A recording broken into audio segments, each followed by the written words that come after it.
Welcome back to another episode of the Sale and Scale Marketing Podcast with our Leaders Uncovered segment. So I'm your host, Dmitriy, and my co-host. Hey everybody, Jaron Rabman.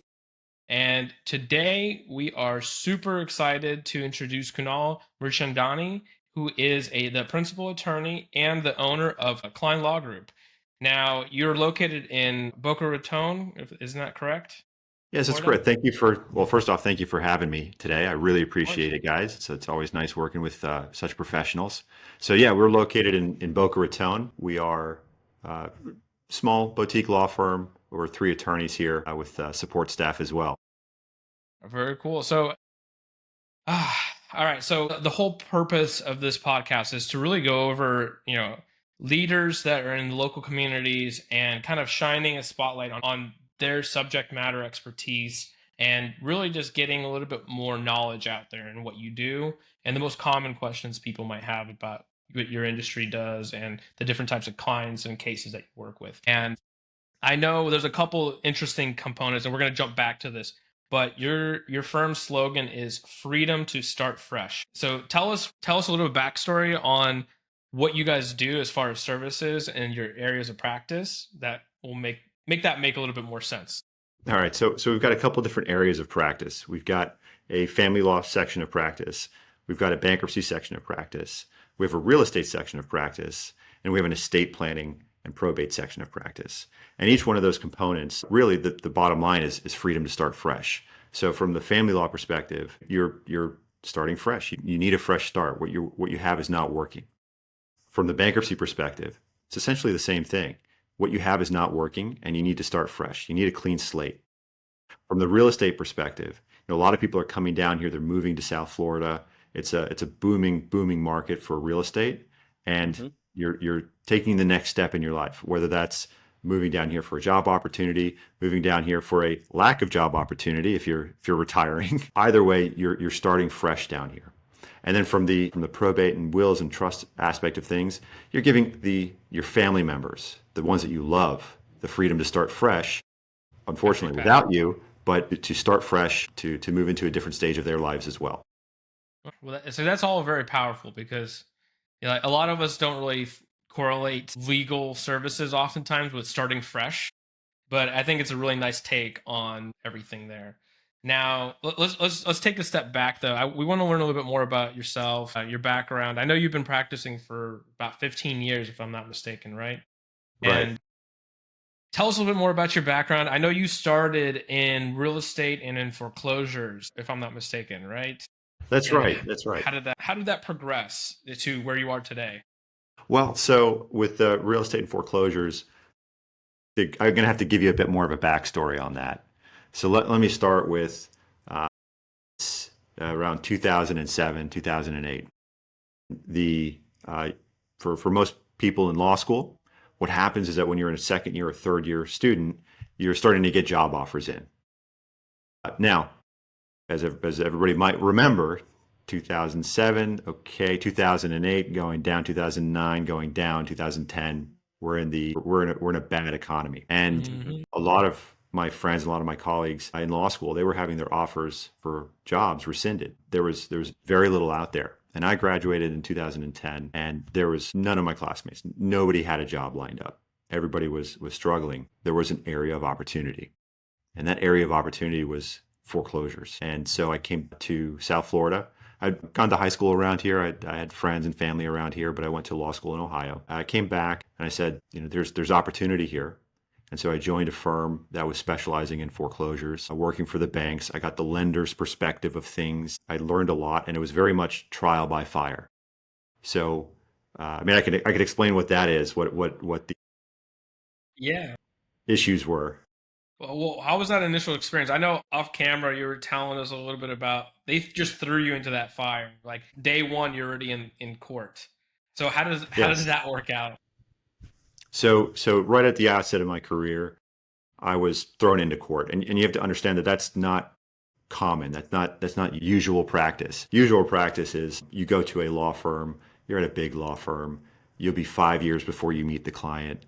Maybe another 2 years after that, you actually get to step into a courtroom, and 10 years before you're actually arguing in front of a judge or presenting your case in front of a judge. Here it was day one. I jumped in and we have this problem. We need it fixed. You got to go out there. It has to be resolved. We have to be in front of the judge by 1 o'clock this afternoon. So there you go. Have a good time. And it was funny because throughout my law school time leading up to becoming a lawyer, I never thought that I'd be the guy to go to court. I always envisioned myself as the guy behind the desk doing transactional work. And what I very quickly found out is that I really enjoy going to court. I like building an argument. You build it together, you create everything, and then you get to go and test it out. You get to go see whether it's going to work or not. And it was fun. At the end of the day, I think I have a fun job. So that's how I got started. That's how I got my feet wet in court. I mean, I was tossed right in there, and I haven't looked back ever since. Well, sounds like my good old days of debate in high school. And now only people I'm debating is my wife. Well, I won't ask how that's going. My wife is also an attorney, wins. so yeah. Your wife is also an attorney. I can imagine it must be a very interesting debate night. Yeah, yeah. Is she also in the same space as you? Is she also in the real estate or in the divorce? What is her specialty? So she does document review for much larger cases. So when a big company gets sued, or you hear about those cases in the news, they might have to go through 40,000 documents to go through things. And so she's a part of a team that goes through and goes through those documents, sees what's what, and passes it along. And it's her cases are really complicated, big cases that you'd see in the news. So we don't have any. So the bottom line is we don't have any cases against each other, which That's good. I'm very happy for, because I feel like even if I won the case, I'd still lose. So At home, yeah. we just avoid it. We just avoid that. Yeah. We're in two separate Exactly. areas of law. Oh, that's fantastic. That's good. That's But- fantastic. But I'll tell you this: it does provide an advantage. It provides a significant advantage because she's working for these. My wife, she works for very large firms, and they have a lot of resources that some of the smaller guys don't have. And what's great is that I get to see what they're doing in terms of practice management, in terms of the procedure, and I get to see what's coming around the curve before it gets here to the smaller, medium-sized firms where we're actually dealing with people and consumers and the regular types of cases. So sorry to come back to your story there. So you were doing a real estate and foreclosure, and now you're in divorce. So can you fill in the gap a little bit more? Yeah, well, so Yeah. I'm more than divorce. I do more than divorce. But so I was working for banks and I was doing these foreclosure cases, and that actually naturally led to bankruptcies because we could use bankruptcies. I'm sorry, I was working for banks. I switched over to the consumer side of things. I saw what the banks were doing. I didn't really, I understood why they were doing it, but I didn't really like the way that they were doing it. And I felt like there was more opportunity to go out and actually help people and try to save some situations, save some houses than what I was doing before. And so with that, one of the best tools that we used, or we still use to this day, is bankruptcy. Bankruptcy can do a lot of different things. So that led into bankruptcy. And then bankruptcy, there are a lot of reasons why people file for bankruptcy. And one of them is because of divorce, because of family problems.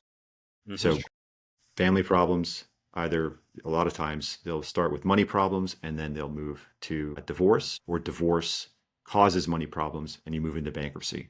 So it was a very natural progression. And it's, again, a way to help people at the end of the day. It's a way to help people because they're dealing with one problem that leads to another problem. Along the way, I've also done the real estate because I really started off in real estate. That's foreclosures and learning how to deal with property. And so that's always been a component of what I do. And now we're spreading out. We're doing estate planning because after you get a divorce, your life changes. Everything changes. So I've heard. I've seen friends go through it. It's not something I would wish on even my enemies. Well, I think that's 100% true. It's not a good thing to go through. It's not going to be a good thing to go through. But I'll tell you what, everybody who gets a divorce, they would have rather gone through the divorce than stayed married to that person. I suppose that makes sense on that end of it. Okay. That's a different way of looking at it, I suppose. Even the most difficult and painful divorces, at the end of the day, walking away from the courthouse, they'd rather have gone through that than stay married to that person because it wasn't going to work. And they need the freedom to start fresh. Sure. Now, before we move on, because I do want to get to a point where we're going to start talking about like the things that everybody really wants to know, like those like rapid fire questions about the actual industries, and we'll get into that here in a little bit. So if you're listening, stay tuned. Don't worry. But I did want to ask one more thing because while we're on the topic of your background and now about the firm, so Klein Law Group. And I know you said you have 3 different attorneys that are all practicing together in different areas of practice. But what really makes you guys different from other firms? Is there something like, do you have a value proposition that's a little bit more unique, or is there something that makes you guys stand out normally? There is, and that kind of stems back to what we do and what we focus on. So there's the bankruptcy component, there's the family law component, there's a real estate component, there's an estate planning component. And being able to navigate through all 4 of those components means that we're able to serve our clients better. We're able to serve our clients better because typically we're going to have money problems before family problems, or family problems leading to money problems. As we know that South Florida, we're heavily in the real estate market. We're heavily real estate dependent. A lot of assets, a lot of worth is in our real estate. So we have to know how to deal with the real estate. And then we also know how to plan for the future after the divorce, after the bankruptcy, after whatever's happened, to do an estate plan and establishing trusts to accomplish what our clients' goals are. And there's overlap between these components. There's a lot of overlap, and sometimes I'm consulted by attorneys that don't know both aspects. Maybe a bankruptcy attorney that needs to ask about a real estate issue. I've got family law attorneys that don't know about probate issues, or family law attorneys that don't know about bankruptcy issues. And they come to me because I know all these components, which again, there's so much overlap between them that I don't think a lot of other law firms can handle. Well, it sounds like you guys have more of that one-stop shop for all the things, because you know all the challenges that someone's facing in any of those circumstances and how all those things overlap. So it makes sense kind of having everything in one place that already knows all of your case. So it already understands the background, the motives, everything else behind everything. So it does make a lot more sense to have a firm like you representing versus somebody only does one thing or another. That's a pretty strong reason to work with you guys, actually. And we don't get over breath. Like we're not overly specialized. Okay. We don't do any intellectual property type work. We're not dealing with tax issues. For the most part, we're not dealing with tax issues because that's its own specialty. It doesn't overlap in our core value, which is, again, circling back, giving people the opportunity, freedom to start fresh. Okay. Well, that's fair. And that's why I always like to kind of ask these types of questions before moving on and everything else, because, people need to know why they should be working with you, right? And, not just because you're another pretty face. Every attorney has a nice mug most of the time, right? And it always cracks me up because, like, we come from the marketing standpoint. So most attorneys on their website, what do you see? Front and center, their picture of their face, but their value proposition is nowhere on that website. But so hearing that is always the most important thing when choosing kind of who to work with. So I like to highlight that. Now, this is where it's going to start getting a little bit fun. So I know, Jaron, we'll alternate a little bit asking these questions. No problem. Yeah. So we'll start because I know there's like a certain order of things that make sense in the different segments. I know you've got family law, you got estate planning, you've got bankruptcy, and then you've got the real estate side of things. So we'll kind of go in that order. So all right. So these are the most common questions, probably. So I'm sure you've heard these a million times. So if something is really too simple, let us know. That's okay. But if you don't mind, just for the sake of the podcast, repeat back the question in your answer. Sure. In some capacity. So, all right. When it comes to family law, there's a lot of different subcategories within family law, right? There's divorce, there's time sharing, there's modifications to, what do you call it? What they have to spend for child support and for spousal support and all these different things, right? So tell us a little bit more, like, are there particular practice areas that you guys specialize in? that you do more often than others? I'd say that we're fairly well versed in every single practice area that a family issue is going to arise in. So in family law, we're going to have kind of a few components of it. And one of those components is going to be if they're children, we're going to be dividing assets, and we're going to say what's going to happen in the future. What are we talking about alimony and child support? That's the fundamental breakdown of it. And those can come in divorce proceedings. They can come in what's called paternity actions as well. Now, because I know there's one part is like just helping somebody go through the divorce, and then I know some clients already have gone through divorce. Now they've lost a job, let's say, and they want to adjust their the spousal support or whatever else, or their child support. If there's other types of things that you help too, not only from the beginning, but in the interjecting after the fact in different types of cases. Is it something you do or no? So what are the types of things that we do after a divorce has been filed or after a divorce is complete? Yes, so we're going to be looking at modification. And really, we're looking at two components or three components of modification. The first component, it could be alimony. So Florida's recently, about a year or two ago, gotten rid of permanent alimony. Alimony is determined, it's very big. Alimony is need and ability. So if one spouse's needs have changed or one spouse's abilities have changed, we can go in and we can modify. Other components we're looking at after divorce has been completed is going to be time sharing and child support.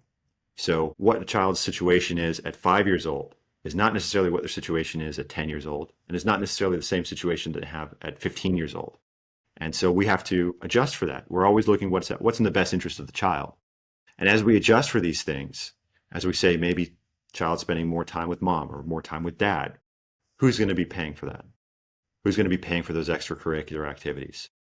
Who's going to be paying for those tutoring sessions? And then who's going to be taking the kid to those tutoring sessions or sports practice, whatever the case may be. So all of these things can change after the divorce is done, after what you think you've walked away, maybe you haven't yet.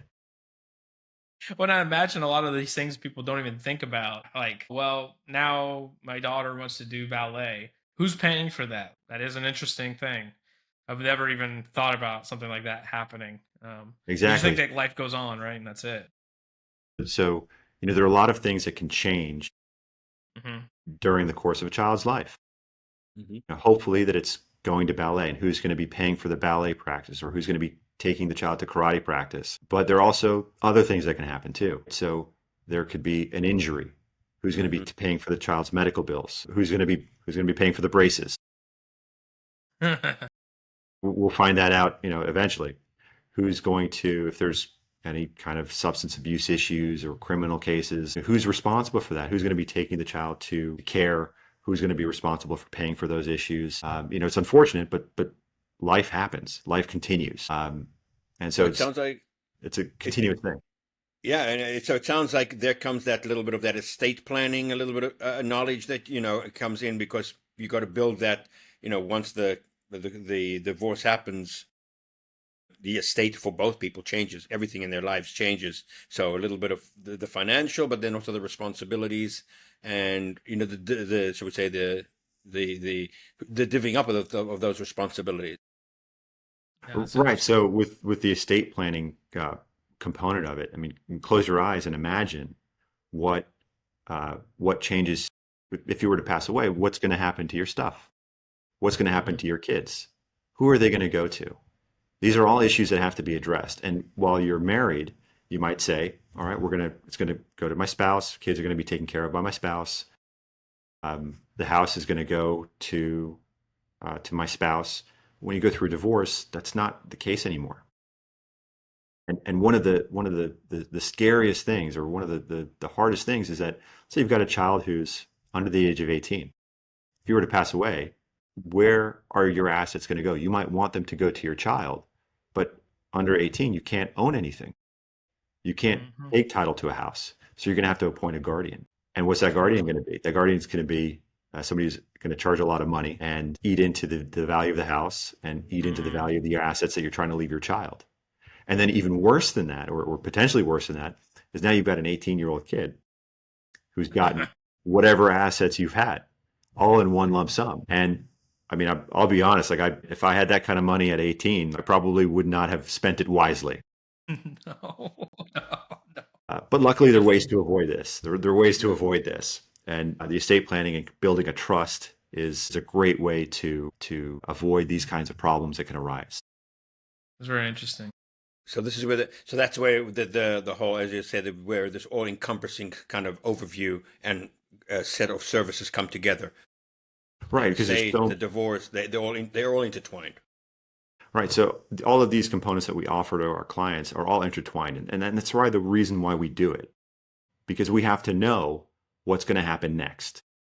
That's our job, is to know what's going to happen next. And so somebody comes in and they might be wanting to go through a divorce.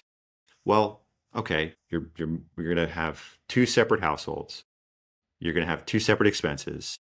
You're doubling everything. You're not doubling your income. Your income's staying the same. For all intents and purposes, your income is being cut in half. Mm-hmm. So what are you going to do?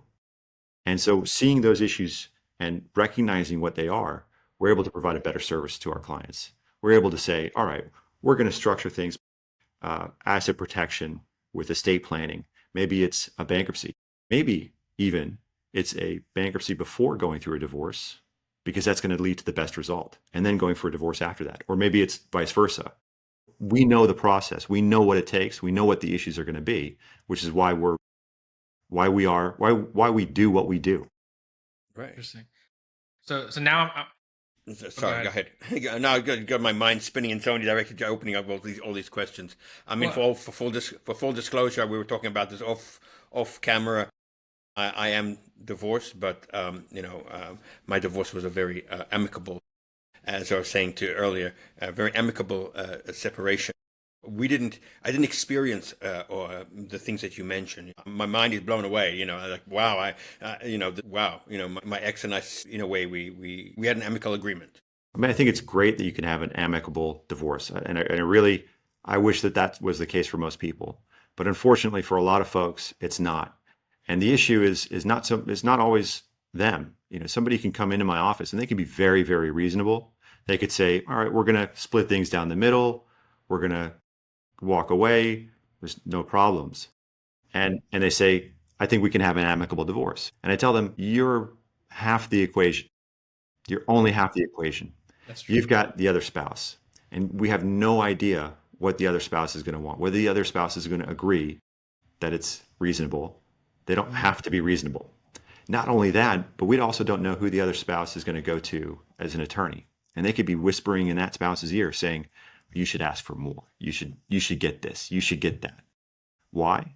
Well, because the other attorney's jacking up the bill and maybe not being professional about things. So, I really applaud you for having an amicable divorce. And I wish that that's the way that they would work out. But unfortunately, for a lot of folks out there, it's not even their choice. They don't get the opportunity to have an amicable divorce. Right. Yeah. Yeah, I've got a buddy who went through 4 years in an assetless marriage. It's crazy. And it's just watching other people just go through this roller coaster. You're like, ooh, I'm so glad, knock on wood, I'm dealing with this. But now I want to jump into, like, before we move on from family law and from divorce, I'm going to do some rapid fire questions. So, like, the intent here is to do quick, concise answers to these questions. And then if anybody wants to dive deeper on these things, they can always contact you after the podcast airs, and they can reach out direct. So I'm going to go ahead and start with a couple things. One of the things that most people are going to want to know is, first off, how are assets and debts divided in a divorce? All right, so how are assets and debts divided in a divorce? Typically, they're going to be divided in half. Some of these things are easy to do. So if you've got a bank account, it's pretty easy to cut it in half. Some of these things are harder to do. So if you've got a house, you can't really cut the house in half. What a lot of courts want to do first is say, who's going to buy the other person out? And if it's feasible to do, they'll do that. Or you're going to sell the house. How are you going to divide assets? Well, it's typically, how are you going to divide debts?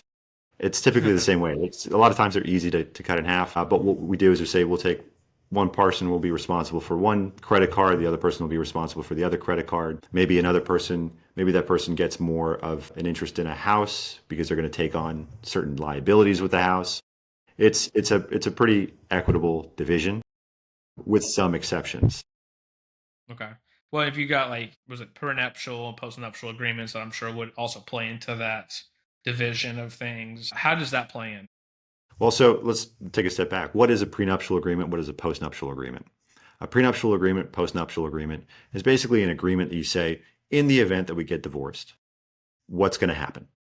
And with two exceptions, we can do pretty much anything with these agreements. We can't deal with kids. We can't deal with what's called temporary alimony. But otherwise, your imagination is the only limitation. So who's going to be responsible for what debt? Who's going to take what assets? Who's going to be responsible for alimony? All of these issues can be resolved in a prenuptial agreement. And the idea of a postnuptial agreement, which is an agreement that you enter into after getting married, is that hopefully you're able to do that and save the marriage. So Interesting. And here's a question I'm sure you get asked a lot of time because people get very attached to their pets. So, who gets the pet? Well, so who gets the pet in a divorce? If you ever come down to the office, you might meet one of our pets. We are very dog friendly. We love having them around. But a pet is, while a pet might be priceless to you, it's considered an asset. And so it's one of those assets that you can't cut in half. So one person's going to get it. And a lot of times you might see somebody who gets maybe more of a bank account or more of a financial asset, and the other person gets the pet. But eventually the pet's got to go to one person and one person. Yeah, well, that's rough. Now, would they normally want the pet to go where the kids are? Like if the mother is taking on the predominantly responsible, would the court say, okay, well, since the children are going to be predominantly with the mother, we're going to also give the pet because there's a connection there. Normally, children, pets, things like that, or it's a total different decision. Well, so do pets typically go with kids? The answer would, in most circumstances, is probably going to be yes, to an extent, but it's not because of the pet. It's more because of the kids. And at the end of the day, what the court is looking at when determining where the kids are going to go is what's in the best interest of the child. And so stability is an important component of that. Fostering good relationships with the family is a good component of that, is a big component of that. And then also making sure that both parents are involved is a big component of that. And I think that there's plenty of argument to make to say that keeping the pets with the kids is beneficial. But you got to think that the kids are going between houses and they might take the pet with them along the way. Mm-hmm. But the pet can only go to one person at the end of the day.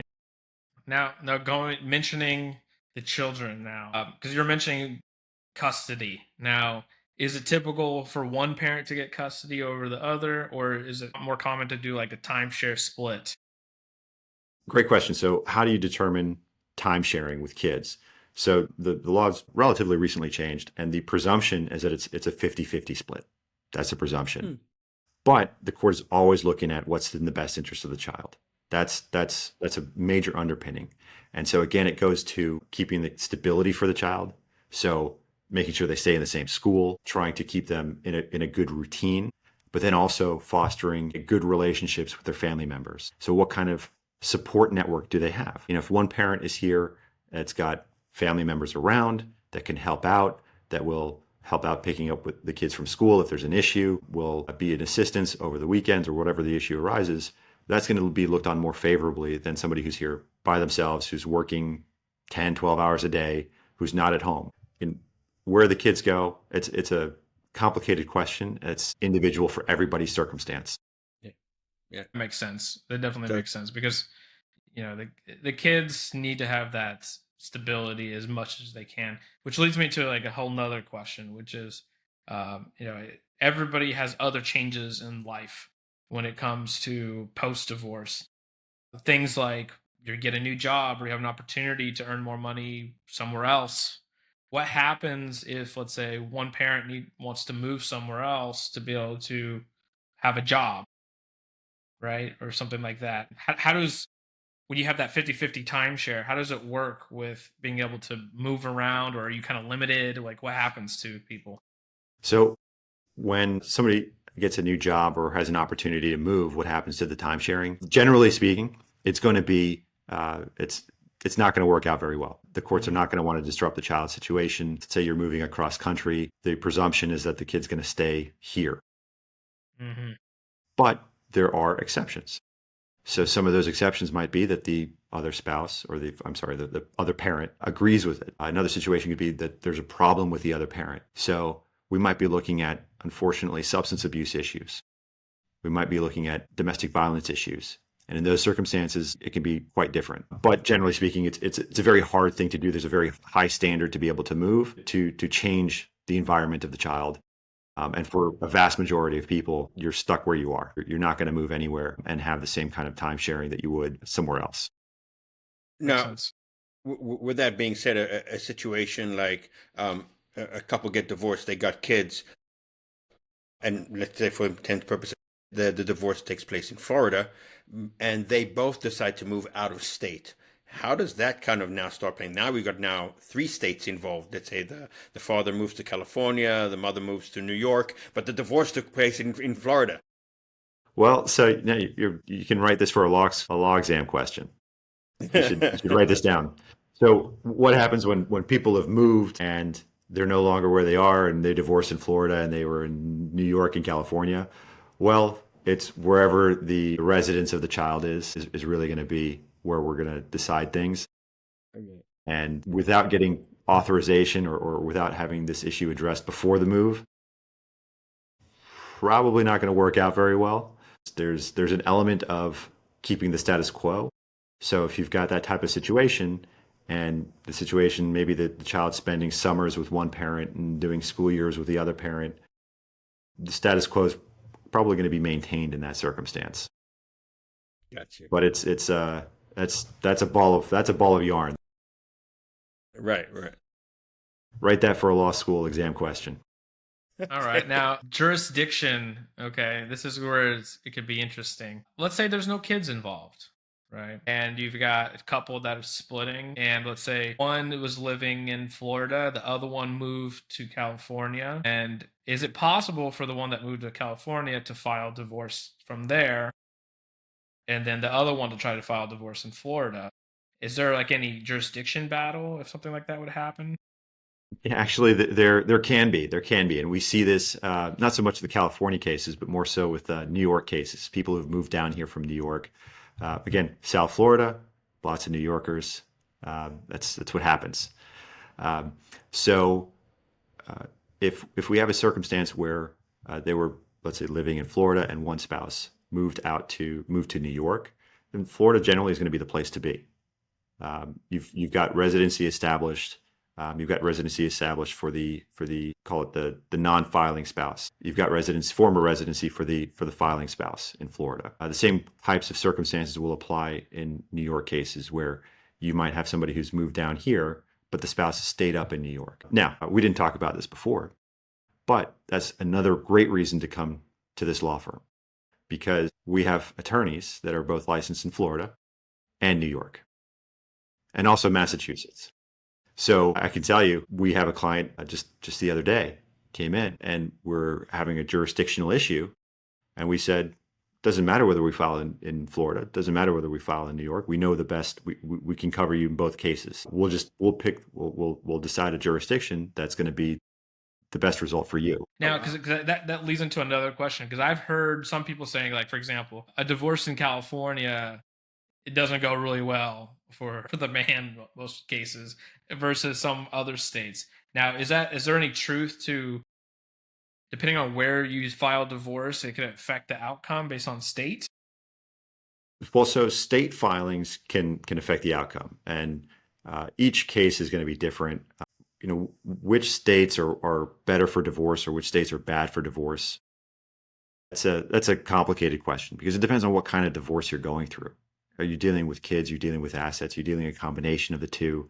Are you what we call gray divorce, which is you're divorcing over the age of 50, and we're talking about assets more and bank accounts and retirement plans. Those are just too many complex variables. But in terms of filing the case, generally speaking, there's not much of an advantage to who files first.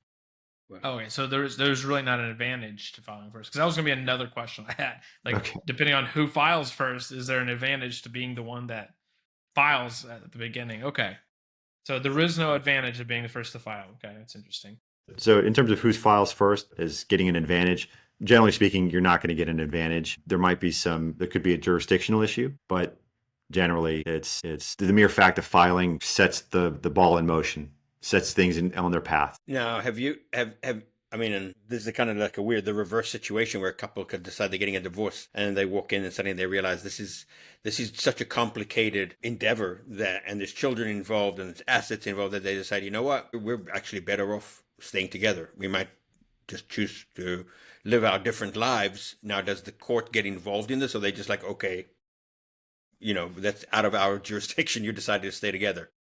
So what if somebody walks in and they say that divorce is so awful that they'd rather stay married to the person that they're currently married to? Which is a great question. And I don't know if it's happened. I don't know if I would know if it happened, but there are reasons to stay married, and they can be for religious purposes. They can be for children. It could be a whole range of reasons under the sun. But you've got to think of some other things that can happen, which is what happens when you die. All of your assets could go to that other spouse that you might not really want it to go to. And so that's where the postnuptial agreement comes into place. And I've done these for people who want to stay married, but really don't want to be together anymore.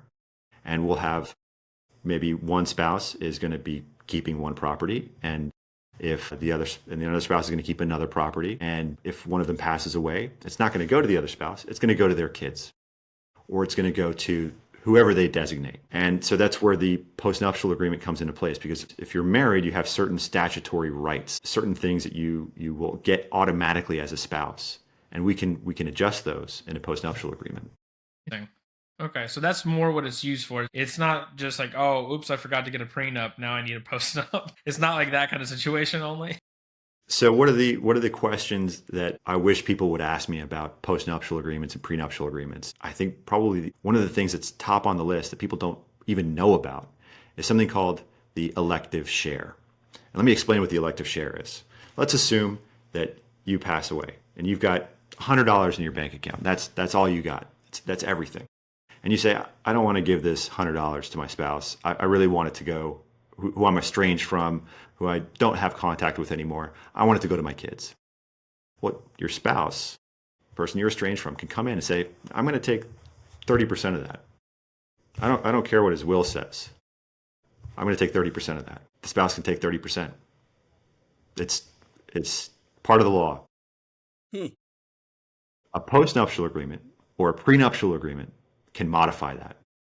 They can say, no, spouse, you're not going to get that 30%. If I want someone to give you something, it's going to be in my will and it's going to say what I'm going to give you. But otherwise, you don't just automatically get it. So all these different, I guess post and prenuptial agreements have their own particular use cases. And I'm sure there's plenty of different types of rationale behind using each one.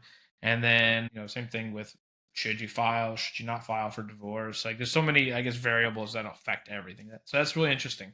Now, to wrap up the family law side, so we can kind of go into the estate planning a little bit more, and then into bankruptcy and everything else. What is, if you can choose 1 to 3 of the biggest misconceptions about divorce that your clients have had, what would those be?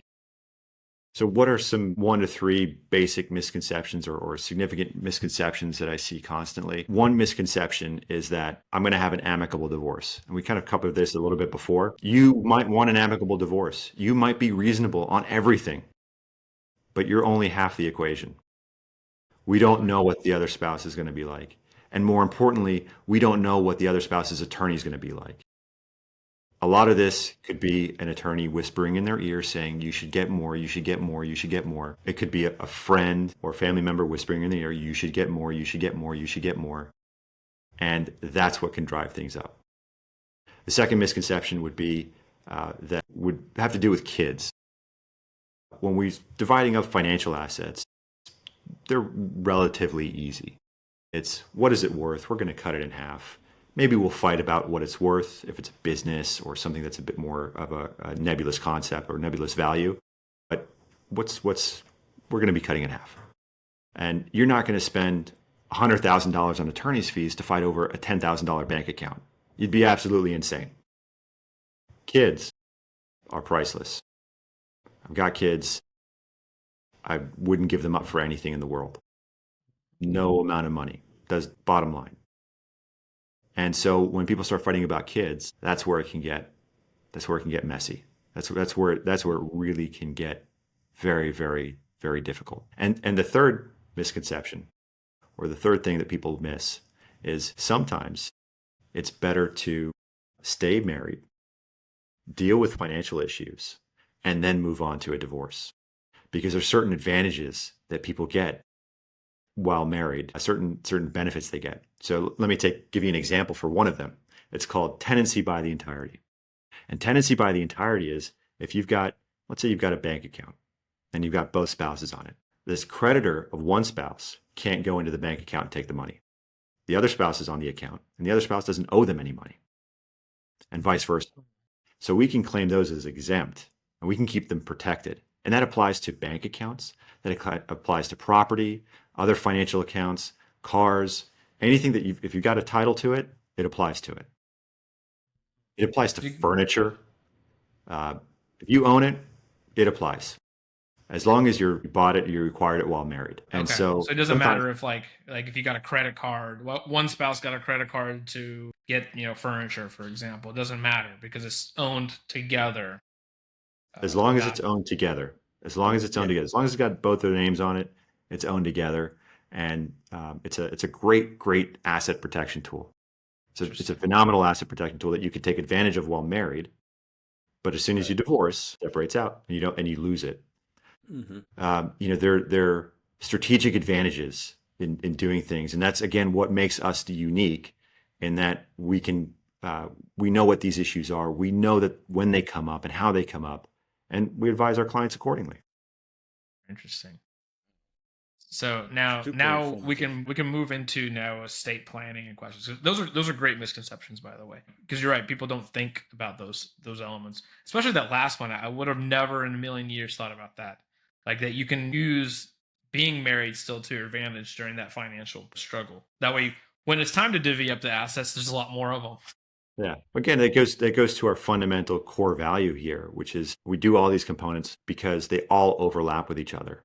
Mm-hmm. Not only legally, but in the scope of your life, they overlap with each other. Mm-hmm. You can have family problems. You can have money problems. You can have estate issues and real estate issues. And because they all fall in succession or whatever order they might arise in, it's going to happen. That's true. So now going into kind of the estate planning. Now, I know a lot of people, especially younger people, don't really think much about estate planning. I know as we get older, we do a lot more. Or when we have kids and things like that, that's when you start thinking about it. Like me personally, I don't even think about anything to do with like a lot of financial planning or anything until I had my kids, right? But now for example, on the estate planning side, I know you've got wills, you got trusts, there's powers of attorney, there's living wills, there's all kinds of different types of components that goes into it. Could you kind of go over what those elements are, how they affect different pieces when you pass away? I'm sure there's no like one size fits all, like, that it'd be the perfect situation for everybody, but what is the most common thing that you see in this planning? Now, forget about divorce. Nothing to do with divorce at this point, but in that situation, like what do you see? All right. So what are the common estate planning documents or common estate planning things that you need to have resolved? Well, let's take a step back and think about the process of life. What's going to happen when you're incapacitated? Right now, you've got your facilities with you, but what happens when your cognitive abilities start to decline anywhere from slight signs of dementia all the way going to being in a coma? Well, who's going to manage your affairs? Who's going to decide what bills to pay? You need what's called a durable power of attorney. Who's going to decide what assets to pay? You need what's called a durable power of attorney. Who's going to decide where you're going to go? You need a durable power of attorney. And a durable power of attorney is basically a document that says somebody's got the authority, kind of no matter where I am in my cognitive decline, somebody can manage it. Hopefully it's a gradual cognitive decline and you can see it coming, but sometimes it's not. Sometimes you could be driving home, you get into a car accident and you're in a coma. Who's going to manage your affairs? You need that durable power of attorney. Another estate planning document that's very, very important that you need is an advance directive or a living will. The advance directive is a document that says, under these conditions, this is what I want to have to happen to my medical care. So you might say, if I've got 2 doctors saying that I'm not coming out of a coma, you can take me off. It's been 2 months. You can take me off the machine. It's not the way that I want to live. And these documents are very, very important. And they have to be very, very explicit, because making the decision to do that is something that you're not going to have to live with for the rest of your life. It's something that a loved one or family member is going to have to live with for the rest of their life. And having to have explicit instructions is so, so important that they can move on with themselves, that they can say, I did what was right in that circumstance, that they're not second guessing themselves. Should I have kept them on the ventilator for another week? Should I have consulted a third doctor? They don't need that kind of guilt. So then what happens when you actually pass away? Well, what happens to your stuff? Well, that's where the will comes into place. And the will's got some limitations to it, but the will can do a lot of things. It can say where your stuff's going to go, who's it going to go to. The more specific, the better. But it has some limitations. And I think we briefly talked about this in a previous segment about children. So somebody who's under the age of 18 can't own property. They really can't. And so if you've got a house or you've got a financial asset, it's not going to go to them.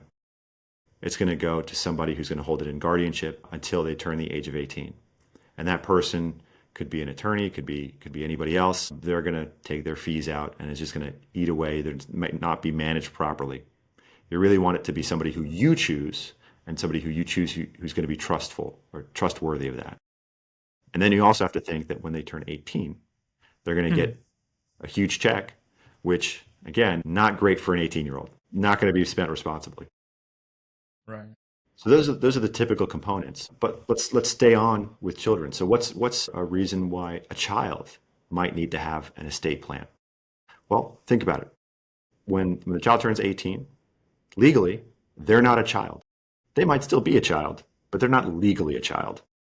And so when that kid goes off to college, what's going to happen if that child has a medical emergency? Who's got a durable power of attorney or advance directives to make medical decisions for that child? It should be the parents. But legally, the child's 18. They're on their own. And so now you've got potentially a whole court system and guardians to deal with to make medical decisions. I mean, let's give an example. Let's say you send your child off to college and they get injured, and you're calling frantically, calling the hospital, what's going on? Legally, they can't tell you. They can't tell you what kind of medical treatment your child is getting. The person is he or she's 18. They're their own person right now. But having that durable power of attorney will allow a parent to be able to get on the phone, talk to the doctors, get the information, make decisions. So that's kind of like, that's giving you that option to be able to have somebody that can help you out. It's like that emergency contact basically for you on a legal capacity. But that's very interesting. Like, you're right. Like, once you turn 18, you can't have your parents making your decisions anymore, legally at least. Right. Wow, I never thought about it Legally, that way. legally. Let's Legally. make that clear. Legally. You're still going to make the decisions. It's still your kid, but Yeah. legally, not Right. so much. Right. So to all those parents who are sending your kids to college, make sure you got that advance directive. The moment Think they walk about out it. that door, think about it. You want Unless you want them out the door. I'm not sure you know that. Well, advanced directive. So any parent who's sending their kids to college needs to have an advanced directive for their child and needs to have a durable power of attorney for their child. Now, is this something that colleges say, like it's part of packages? Have you seen it like it's part of their standard operating procedures where, hey, we've got all these thousands of kids coming into our campus. We got to make sure that they all have advanced directives, because if something happens, I don't think so. we got a child now or a student that's from another state or whatever. So I typically don't see it. I think that it might be in the packages. It might be in some colleges. There's no requirement for it to be there. Okay. I have noticed that doctors' offices they bring it up with their patients all the time, but I haven't seen it with colleges. But it's something that I hope gets out there and that people parents realize that that is very, very important to have. Hmm. I never even thought about it in that capacity because you just think like, oh, I'm family, right? So I should be able to make decisions for them. Nope. Well, No, you're right. let me tell you some of the misconceptions about estate planning. Probably the biggest misconception about estate planning is, well, I don't have anything, so I don't need an estate plan. You absolutely have something. You have your life. If you become incapacitated, who's going to be managing your affairs? If you're in a coma, who's going to decide what's going to happen? What are your directives? What do you want to have happen? Other people come in, they say, I don't have anything. Well, do you have a house? Yeah, I've got a house. You've got something there. And if you have to have your house go through probate, then it's going to cost. It's going to That's be true. painful. It's going to take time. Who's paying the bills for the house? Who's paying the mortgage? Who's paying the electricity? These things take time, and all of those expenses are going to add up, and it's just going to be more costly. You're going to pay the lawyers more money. You're going to take more hit on the asset. You have something. Whether you realize it or not, you have something. Now, one of the things that you mentioned was dealing with probate, and I've heard this time and time again. There's all these people on Instagram and on Facebook and TikTok peddling a trust. You have to have a trust otherwise, to avoid probate. Now, can you kind of break down a little bit about trusts, the real use case, and does it make sense for the average person to deal with the cost and expense of creating a trust for their assets?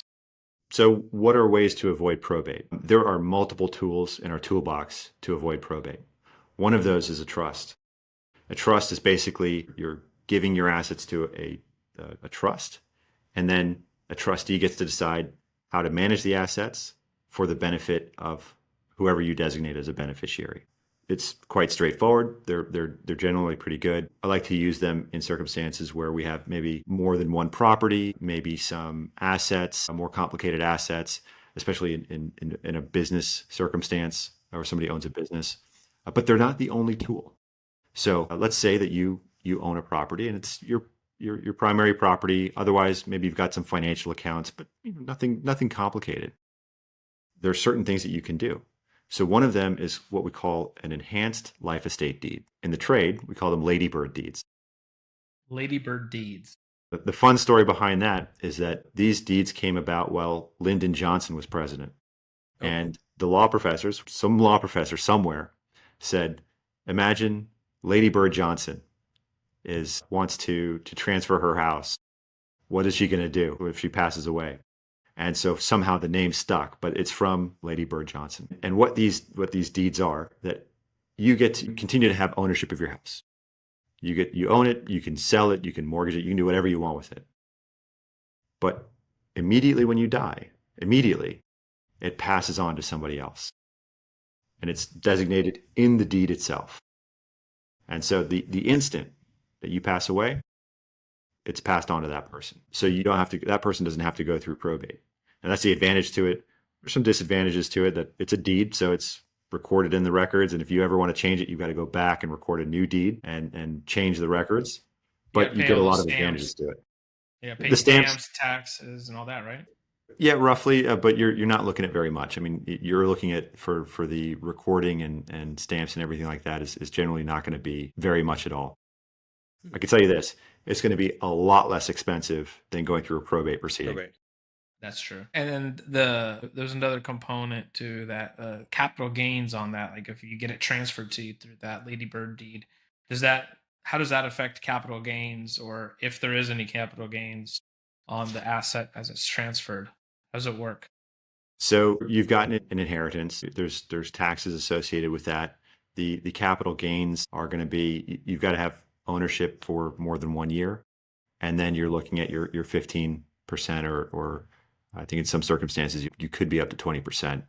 But of course, we'll see what happens with the new administration and the tax code, because I feel like my spidey sense is going off that something's going to change there. Something's about to happen right now. I've heard the same thing. So that brings up an interesting question, because as we're recording this and we're talking about predominantly Florida law, but then on top of that, overarching that, you have certain things that are federal law that are dictated from above.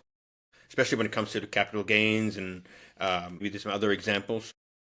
Yeah, so this is actually a great opportunity to say what we don't do. And what we don't do is we generally don't provide tax advice. And there's a really Mhm. good reason for that. It's because if you specialize in tax advice, that's got to be the really the only thing you do. I wouldn't go to anybody that does anything else other than tax advice because it's such a complicated set of rules and such a complicated set of regulations that I mean, I think at the most recent count, there's 20,000 pages, 23,000 pages of tax code, which I can't imagine knowing it all. You really have to be specialized. And I think that for the services that we provide in terms of overlap, the tax code is there'll be overlap, but we could never provide the level of service that I think it deserves. Hmm. And I think we'd be doing a disservice to our clients if we tried to do that as well. Mhm. You really maybe in the future we'll have somebody in here one day who Specializes in it. specializes in tax and all they do is tax, and then we can start providing that service to our clients. But Hmm. the tax code is a complicated document or a set of rules and regulations. So when you're working and creating wills and trusts and healthcare directives and all this, when there is certain things that pertain to the tax code or person's property or capital gains and things like that, you bring in specialists that can advise the client on those circumstances. Absolutely. Absolutely. We have certain other people that we deal with regularly that are focused on the tax code, tax professionals, ranging from CPAs to tax attorneys that provide us guidance on those issues. But that's more of a rare case. Right. It doesn't come up as often as you might think. In practice, I mean, really in practice. Cool. The bottom line is that you're going to die and you're going to pay taxes. It's going to happen. Those are the only two certainties in life. Yeah, death and taxes. Now we've talked a lot about like the different assets and different things like that, and in the estate planning side of things, most of the times like you're wanting to protect your assets to pass on because you did a good job to keep them. Now, bankruptcy happens when you've got some financial issues, but you're wanting to keep certain things, but you've got debts to pay down. Now, on that side of things, can you tell us a little bit more about bankruptcy law? What sort of cases that you guys normally see? I know that there's, for example, you always hear Chapter 7 and Chapter 13. Can you tell us, for example, the difference between these two types of bankruptcies? And we'll start with that first. So, what are the different types of bankruptcies that people typically file? Well, there's Chapter 7 and there's Chapter 13. Chapter 13 is a repayment plan. That's where we take your debts, we look at your income, and we structure a plan that you're going to be repaying some of those debts. At Chapter 7, there's no repayment plan. It's a bit more attractive, but there's some downfalls to it. It's a liquidation. So while there's no repayment plan, you might be losing some assets along the way. Each case is different, and there might be some exemptions that you could take advantage of. And that's why sitting down and talking with an attorney is the best course of action. But Chapter 13, again, is we're going to be entering into a payment plan. It's really a good tool to save things, whereas Chapter 7 is more along the lines of getting the fresh start, wiping the slate clean. Now, even in a Chapter 7, are there certain things you can keep or have the rights to keep? Yes. So in a Chapter 7, what can you keep and what can't you keep? Here in Florida, we have a great homestead law that protects your primary residence. So you could have $1 million of equity in your homestead. You get to keep it. Florida's got that law. The other exemptions aren't as great. Now, we talked about one of them, which is the tenancy by the entireties, where you've got two spouses on a joint asset. But there are also some other exemptions. You can keep $1,000 in a motor vehicle, $1,000 in other property. And what that basically means is if we add up all of your stuff, all of your couches and your furniture and your t-shirts and your jewelry and your paintings and all of that together, and let's say it equals out to $10,000. You get to keep $1,000 of that, and the rest of it can be distributed out to creditors. Which sounds harsh, but there's some caveats that I could talk about. Well, no, because I mean, because there's a couple of things that I want to clarify. Because let's say if you're married, one person files bankruptcy. Is that how it works? Can one person file bankruptcy, and then because you had that, you talked about it before, where because you're married and you're both on an account, like certain things can be protected. Or if you're married and you file for Chapter 7, let's say, then both of you are filing at the same time, or how does it work? Great question. Great question. So, what happens when you've got a married couple who's looking at bankruptcy, whether they file together or whether they file independently? So, each spouse they can file independently. They don't have to file the bankruptcy case together. One spouse can file, the other spouse can choose not to, or they can file jointly together. Now, from the bankruptcy perspective, it actually is not going to make that much of a difference. From the asset protection perspective, it's not going to make that much of a difference either. Because like we talked about, we have this idea of tenancy by the entireties where if you have a joint asset, that can be exempt and you get to keep it. The key there is that the asset is titled in both spouses' names. They acquired it while married. They've got equal rights in it, and they don't have the same creditor. So, for example, let's say that your spouse owes Capital One $10,000. Capital One can't go into the bank account and take the money because it also belongs to you and you don't owe them any money. But let's say you both owe them $10,000. Well, now they can go in the bank account because you both owe them the money. So it's in terms of the bankruptcy filings, it doesn't matter really so much that people are filing jointly or together. It matters more that they have a joint asset and they don't have the same creditor. So we've done many cases where we've got joint filing together and we're taking advantage of the tenancy by the entirety because there are no joint debts. One thing people sometimes get confused about with joint debts is, well, my name is on the credit card. I might be an authorized user on the credit card. Just because you're an authorized user on the credit card doesn't mean that you owe the money. Like, for example, you could be an authorized user on your wife's credit card, but the bill comes in her name and it's her credit card. She owes them the money, you don't, and we can take advantage of tenancy by the entirety. Now, one thing I've heard, and I've had someone tell me that this, like, for example, let's say you bank with Bank of America, and then you get a credit card with Bank of America. They can just go in and take your money without even going through anything. Is that Yeah, so that can the bank take your if you have a money without relation your with them? authorization? Yeah. Yeah. So it depends on your relationship with them. If you've got a credit card with them, I know that there's some banks out there that do have that in their user agreements where they can go in and take the money regardless of what you say. We'll see that a lot with credit unions. There are advantages to credit unions, don't get me wrong, but we'll see that there. We'll see cross collateralization of items. For example, you might have a car loan with them and a bank loan with them with a credit union, and they can take the bank loan and apply it to the car. So if you've paid off, you've paid off the car, you still owe them money. They can still come after the car because you've got a loan with them on the other end.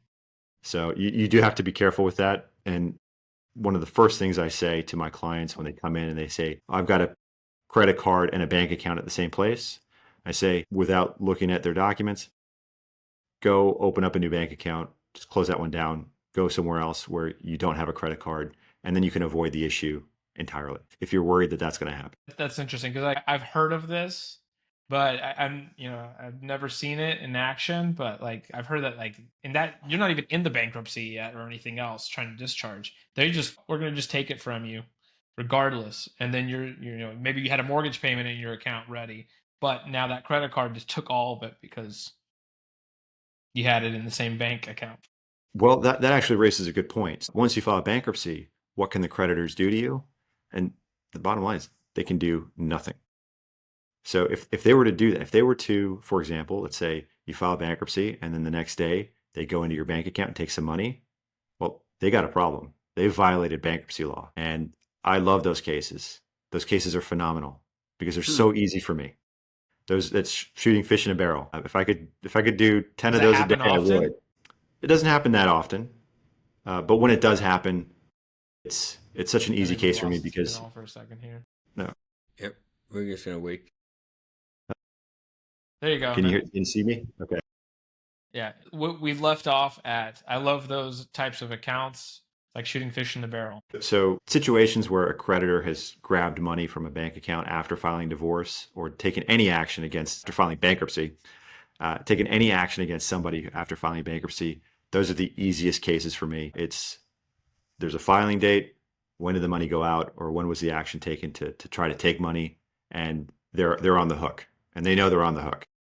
And so you're just arguing about how painful is it going to be for them. Interesting. So he's like, Huh. that's the Uno reverse card. That's the Uno reverse card trade. That's exactly Interesting. what it is. That is exactly what it is. Oh wow. Okay, so now we're gonna try to do this a little bit more rapid fire now, because at this point, like we're well over our time. We like there's a lot to talk about, because so like we have no problem going in. But I'm gonna finish up some more bankruptcy questions here. Number one, I've heard people trying to do this. They'll try to buy a car or something else right before declaring bankruptcy. How does that affect things?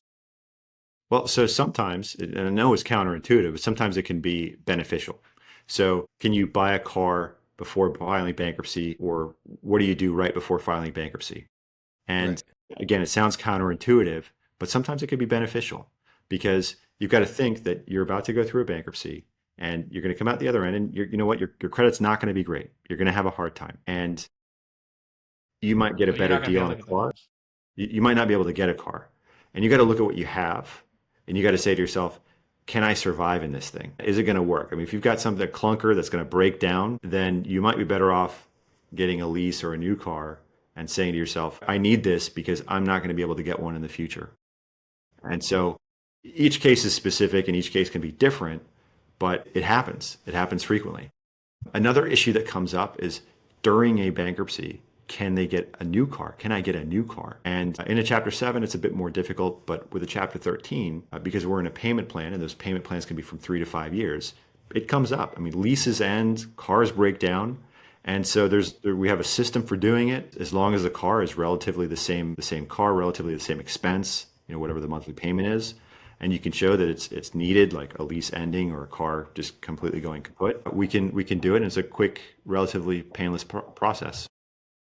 That's interesting, because I never thought about it from the standpoint like, okay, yeah, well, my credit's going to be shot. There's no way I can get this type of asset. But then, like, I don't know, is this something that people try to do too? Like, oh, I'm going to be filing for bankruptcy, so I'm just going to rack up the rest of my debit, the rest of my balances on all my credit cards, get a bunch of stuff, video game consoles, TVs. Does that ever happen? And how does that, I guess, play out if they did do that? Well, before I answer that question, you brought up something very important. Credits the idea that after your bankruptcy, your credit's going to be shot. And I think that for most other attorneys, they're going to say, "Yep, your credit's going to be shot. There's nothing we can do about it."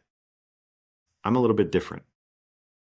What I do is I have a partnership with a company called 720 Credit Score, and I think it's kind of a silly name for a company, but it's a very accurate name. And they specialize in helping people build their credit after a bankruptcy. So they'll tell you how many credit cards to get, when to ask for extensions of credit, how to do all the little things that build up your credit score. And that way, in about 18, 24 months after your bankruptcy is done, you have a 720 credit score. Hmm. So you can go up and you can go do what you want. And that also lines up with being able to qualify for FHA mortgages again, so Fannie Mae, Freddie Mac. And really, we don't just give you a fresh start. We help you build yourself to the next chapter, to the next stage, raise Hmm. up your level. But your other question about racking up debt. So, can I rack up debt before filing bankruptcy? The short answer is no, you cannot do that. That could be considered bankruptcy fraud, incurring debt that you know you're not going to pay back, not very much frowned upon. With that being said, if you have something that's necessary, a necessary expense, like say, for example, you've got dental work that has to happen, or you've got an emergency repair that has to happen, you've got to live, you've got to survive. You're not going to be, you're not going to get too much heat on it. Just keep documentation would be my recommendation there. So no TVs, no game consoles, no jewelry, none of these extra things that. No expensive holidays to Aruba. No expensive Yeah. holidays to Aruba. Do be careful with that. Some of the other issues that come up pre-filing bankruptcy that people should be aware of is you have to be very careful paying back any friends or family members. So in bankruptcy, there's something called a clawback, and a bankruptcy trustee can take money that you've paid back to your friends and family members, go to them and say, I want it back. You have to give it back, and they have to give it back. There's no argument to it. It's another one of those shooting fish in a barrel type of scenarios. So if you owe money to friends and family members, do not pay them back prior to filing the bankruptcy. It will be clawed back from them, and it's going to be a mess. You don't want to do that. Ooh. I've never Interesting. even heard of this in my life before. Like that sounds a little terrifying. Well, let me give you an extent of what the trustee's powers are in terms of filing bankruptcy, what they can do to things that you've transferred right before filing. So if you've transferred any creditor, anything, any creditor, $600 or more within 90 days of filing bankruptcy, the trustee can go to that creditor and say, give me the money back. And they have to give the money back. And that extends even to the IRS. The IRS, if you pay the IRS and the next day you file bankruptcy, the trustee can go to the IRS, give me the money back, and they have to hand it over. And put it in that big pool that's going to use to be divvied up. Exactly. Interesting. Interesting. And these are all new things that I never knew about. Which is so Wow. important, which is why it's so important to come to me and talk to me before things happen, before you do anything. I've had, probably some of the saddest things I've seen in bankruptcy are people who've wasted exempt assets. And I've had situations where people say, I've been struggling and I wiped out my 401k, wiped out my IRA, wiped out my retirement. And I say to them, you wiped out all that money, you paid it towards credit cards, but that money was exempt, meaning that They couldn't have touched it. they couldn't have touched it. You gave it to them and they couldn't have touched it. You could have gone through a bankruptcy, gotten rid of the debt, and still kept your retirement account. Now, I can imagine there's like a certain level of, what would the word be? Basically, you feel obligated to pay things back, even if you know you're struggling to meet ends meet there. And it's pride. I would say almost like pride. So pride can sometimes hurt you in your own bankruptcy because let's say you're gonna end up filing bankruptcy one way or another, whether you paid out of your 401k or not. So you're almost better off just filing sooner than waiting till it's absolutely last second to do this. Well, so what kind of issues prevent people from filing bankruptcy? A lot of it is Mental. right in their head, and a lot of it is based off of misconceptions. So, for example, people don't want to file bankruptcy because it's going to hurt their ego. It's going to be an embarrassment to them. And I think that what people don't realize is that a lot of people file bankruptcy. And I've had clients that are barely scraping by, making less than $2,000 a month, really struggling to make ends meet. And I've had clients that are earning $40,000, $50,000, $75,000 a month and still need to go bankrupt. No matter where you are in the spectrum, bankruptcy happens to a lot of people. And anecdotally, and I'll tell you that this is purely anecdotal, something I heard in the grapevine of the bankruptcy courthouse, is that Boca Raton leads the nation in Mercedes repossessions. So I believe that. So what that tells you is that what you see around it's the TikTok videos and the social media things and all this, that, and the other, that's not necessarily what's really happening. Whether somebody can afford what they're flaunting at you is not always the case. And probably the most wealthy client I've ever represented in my career cruised around in a 6-year-old Toyota Camry. I mean, it gets you from A to B. I guess it doesn't really matter unless you care what people see you in. Exactly.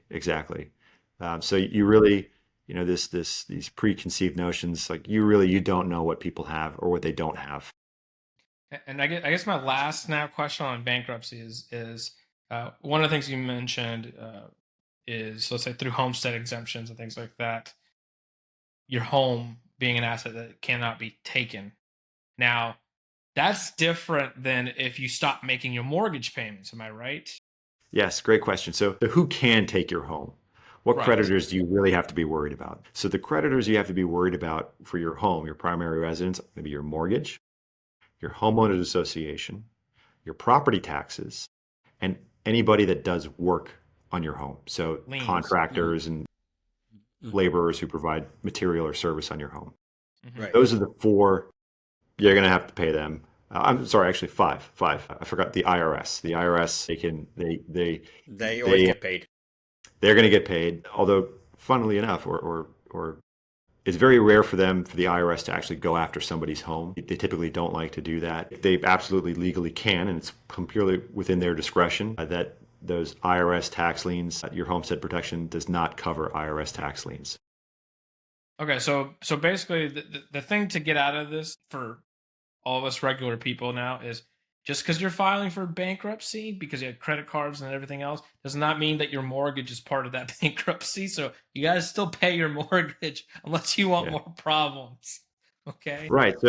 So kind of making a full circle of this is what brought me into bankruptcy to begin with. So what are some tools that bankruptcy can provide people that they might not even think about to save their things, to save their property?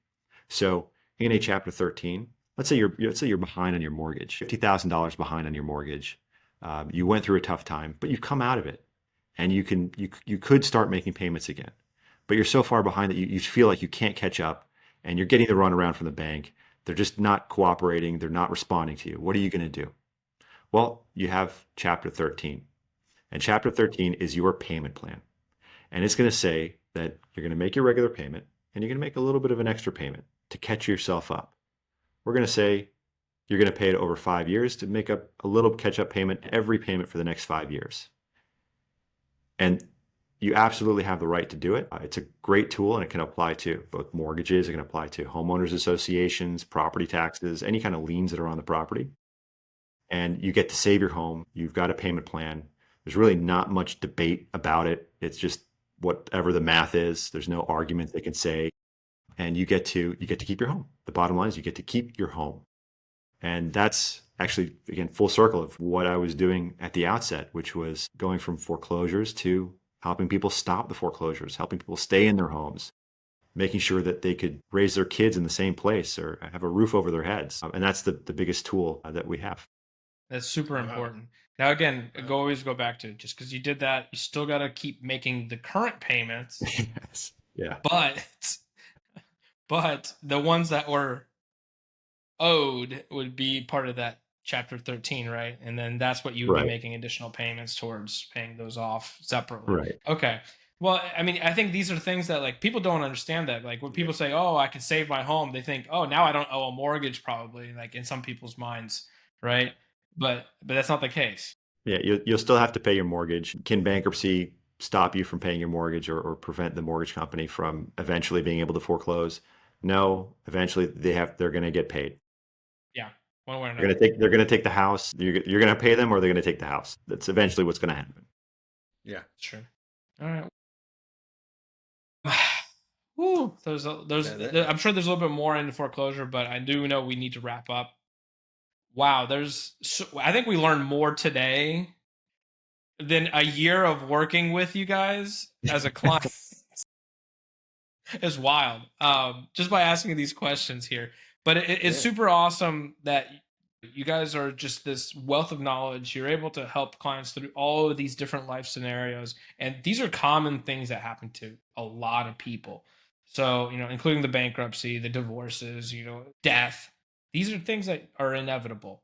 So having somebody on your side like Kunal and Klein Law Group is super key to make sure that you protect yourself, protect your assets, and make sure that you structure everything the correct way. So that way, there's a lot less friction Yeah. Well, and you have the ability to start fresh. yes. Truly.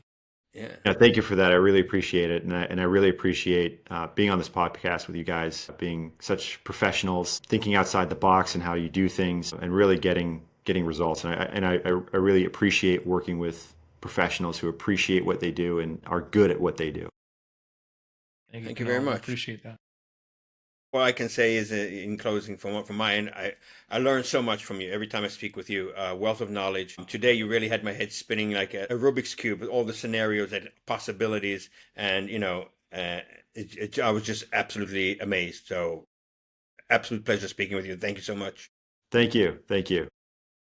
To do a final little bit, and this is for everybody, this is where we do a shameless plug. So this is your opportunity to quickly tell everybody how they can get in contact with you, what they should be doing, when they should get in contact with you, and kind of how you can help them. All right. Well, so you can always reach me 561-353-2800. You can check us out online at www.kleinattorneys.com. And you should contact me as soon as you think that there's going to be a problem, because there's so many pitfalls that we can avoid before you get there. You might not need my services at the time. You might not think you need my services at the time, but if you think there's a problem, you should probably contact me. I would agree. I think there's so many things that we always wait till it's a bigger problem than it should be because we didn't consult with somebody ahead of time. And you could have avoided a lot of trouble if you just had taken the time a little bit earlier to educate yourself and to get an outside opinion.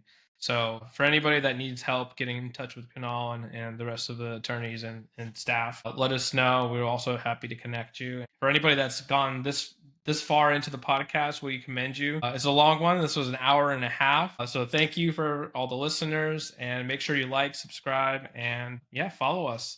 And that's it. And thanks again, Kunal, and thank you. Thank you. Thanks for watching. If this has helped you stay ahead of the current, follow us for more insights and share this with someone who you think would find this valuable. Keep making waves.